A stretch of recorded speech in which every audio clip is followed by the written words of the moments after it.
दोस्तों, मैं मधु आप सभी का स्वागत करती हूँ मेरे चैनल पर। आज काफ़ी दिनों के बाद अब मैं कहानियों की श्रृंखला लेकर आई हूँ। तो मेरी कहानी की श्रृंखला में आज की कहानी जो मैं आपको सुनाने वाली हूँ, उसका नाम है जादुई गोबर के उपले। तो आइए मेरे साथ सुनिए और आनंद लीजिए। आलमपुर गांव के किनारे एक गरीब बुढ़िया अपनी टूटी फूटी झोंपड़ी में रहती थी। वे गोबर से उपले बनाती और गांव में जाकर बेचती। उससे जो भी थोड़ी बहुत आमदनी होती, उसी से उसका घर चलता। उसकी छोटी सी कुटिया में एक जगह गणपति भगवान की मूर्ति विराजी हुई थी, जिनकी पूजा वो रोज करती थी। सावन का महीना था। एक दिन जोरों की बारिश हुई और उस बेचारी बुढ़िया के उपले खराब हो गए। हे भगवान, बारिश के पानी में सारे उपले खराब हो गए। छत से भी पानी टपक रहा है। पता नहीं इस सावन कैसे गुजारा होगा। यहाँ तो आज का ही भोजन बचा है। हे भगवान, इस बार भी जीवन की नाव आपके ही हाथ में है। भारी बारिश के कारण गांव के सभी लोग अपने अपने घरों में फंसे हुए थे। तभी एक गरीब बच्चा दिखाई देता है, जो बारिश में भीग रहा होता है। कोई है, कोई है, मुझे कोई अपने घर के अंदर इस बारिश से छिपने के लिए जगह दे दो। कोई है, कोई है। व्यापारी जी, कृपया कर मुझे इस बारिश से बचने के लिए अपने बरामदे में आने की कृपा कीजिए। अरे कौन है, कौन है? चलो निकलो यहाँ से। हट, हट, हट। व्यापारी जी, मैं बहुत भीग गया हूँ। मुझे अपना सर ढकने के लिए छाता मिलेगा? कुछ नहीं मिलेगा। चलो हटो। पता नहीं कहाँ से आ जाते हैं बारिश का मजाक खराब करने। हट, उठ, भाग यहाँ से। दादी माँ, मैं इस बारिश में भीग गया हूँ। मुझे सर छुपाने के लिए अपनी झोपड़ी में जगह दे दो। अरे बेटा, तू बारिश में भीग क्यों रहा है? आजा, अंदर आजा। बेटा देख, अब मेरी कुटिया छप्पर की बनी है, तो मैं तेरे लिए इतनी ही कर सकती हूँ। कोई बात नहीं दादी माँ, मुझे भूख लगी है। 2 दिनों से मैंने कुछ खाया नहीं है, कुछ खाने को दो ना। हे भगवान, अनाज तो खत्म हो गया, पर वो तो 2 दिनों से भूखा है। हमने भी कल ही खाया था, तो उसे मैं ये दे देती हूँ। वाह दादी माँ, मेरा तो पेट भर गया। दादी माँ, आप इस बर्तन में भरे झूठन को कभी मत धोना, आपको कभी अन्न की कमी नहीं होगी। जय गणपति नाथ, जय गणेश जी। बस फिर क्या था, बुढ़िया माँ के घर अनाज की कोई कमी नहीं हुई। वो अब उपलों की जगह बाजार में अनाज बेचती और जो पैसे आते उससे अपने लिए अच्छा घर बना लिया। वो केवल उतना ही खर्च करती जितना उसे जरूरत हो। जब ये बात सोहन व्यापारी को पता चली तो उससे रहा न गया। आखिर राज क्या है? ये गरीब बुढ़िया दिनों दिन इतनी अमीर कैसे हो गई? पता लगाना पड़ेगा। सोहन व्यापारी बुढ़िया के घर जाता है और चुपके से देखता है कि बुढ़िया गोबर लाती है और थोड़ा गोबर उस बर्तन पर लगा देती है और उसके पास खूब सारा अनाज आ जाता है।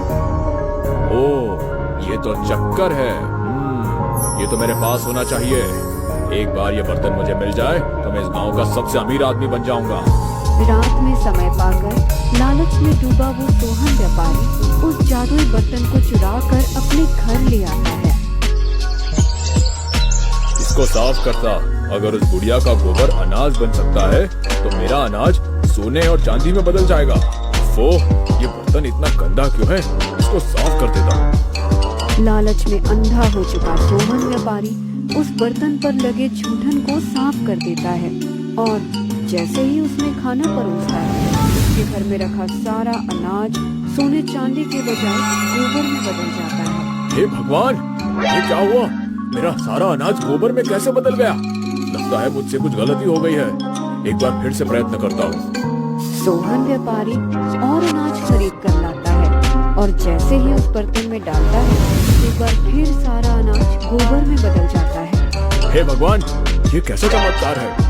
वो बुढ़िया के घर में यही बर्तन अनाज देता है और मेरा अनाज गोबर में बदल जाता है। लगता है मुझसे कोई भूल हो गई है। मुझे उस बुढ़िया से क्षमा मांगनी चाहिए।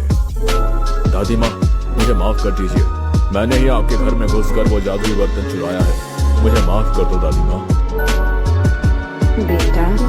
सब तो ऊपर वाले की कृपा है। हमें ज्यादा लालच नहीं करना चाहिए और हमारे पास जितना है उतने में ही खुश रहना चाहिए। मैं समझ गया दादी माँ, मैं समझ गया। मैं लालच में अंधा हो गया था। मुझसे बहुत बड़ी भूल हो गई है। अरे ये तो वही बच्चा है जो उस दिन बारिश में भीगता मदद मांग रहा था।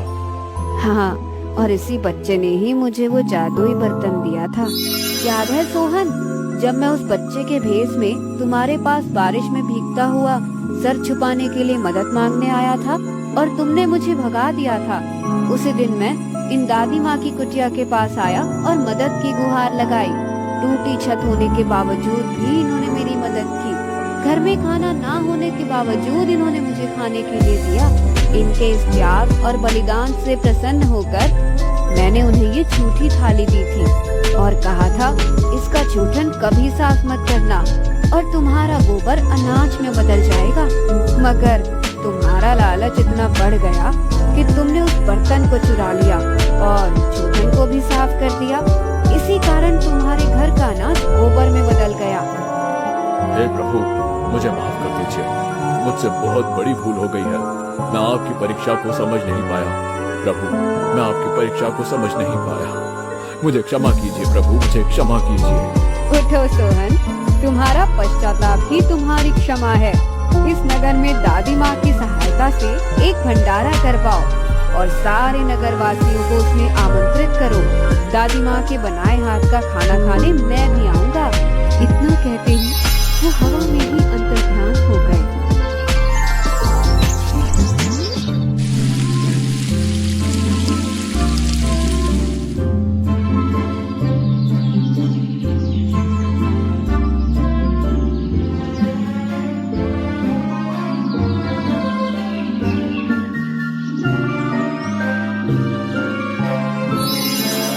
दादी माँ, आपकी मेहनत से मैं प्रसन्न हूँ और ये जादुई बर्तन मैं आपको लौटाने आया हूँ। इसका जूठा कभी साफ मत करना। जैसा आप कहें प्रभु। सोहन, तुम्हारे भंडारा आयोजन से बहुत प्रसन्न हूँ। गांव में कभी भी अनाज का अकाल आए तो दादी को दिए गए बर्तन का सहारा लेना, गरीबों की मदद करना और पुण्य करना। मेरी कृपा हमेशा तुम लोगों पर बनी रहेगी। जो आज्ञा प्रभु। सोहन व्यापारी ने गांव में एक बहुत बड़ा मंदिर बनवाया और हर साल गणेश चतुर्थी के दिन भंडारा करता और सारे गरीबों को खाना खिलाता। भंडारे का खाना बनाने में दादी माँ भी मदद करती और गणेश जी के मंदिर में भक्तों की भीड़ लगी रहती। व्यापारी के मन में अब कोई लालच नहीं है। तो दोस्तों, आपने देखा कि कैसे लालच में आया हुआ व्यापारी सारा अनाज खो बैठता है। इस कहानी से हमें ये शिक्षा मिलती है कि हमें और ज्यादा का लालच नहीं करना चाहिए और जितना मिले उतने रहना चाहिए। अगर आपको मेरी ये कहानी पसंद आए तो मेरे चैनल को लाइक, फॉलो एंड सब्सक्राइब ज़रूर करें और अपने रिश्तेदारों के साथ भी शेयर करें। अगली कहानी के लिए तब तक मिलते हैं। धन्यवाद।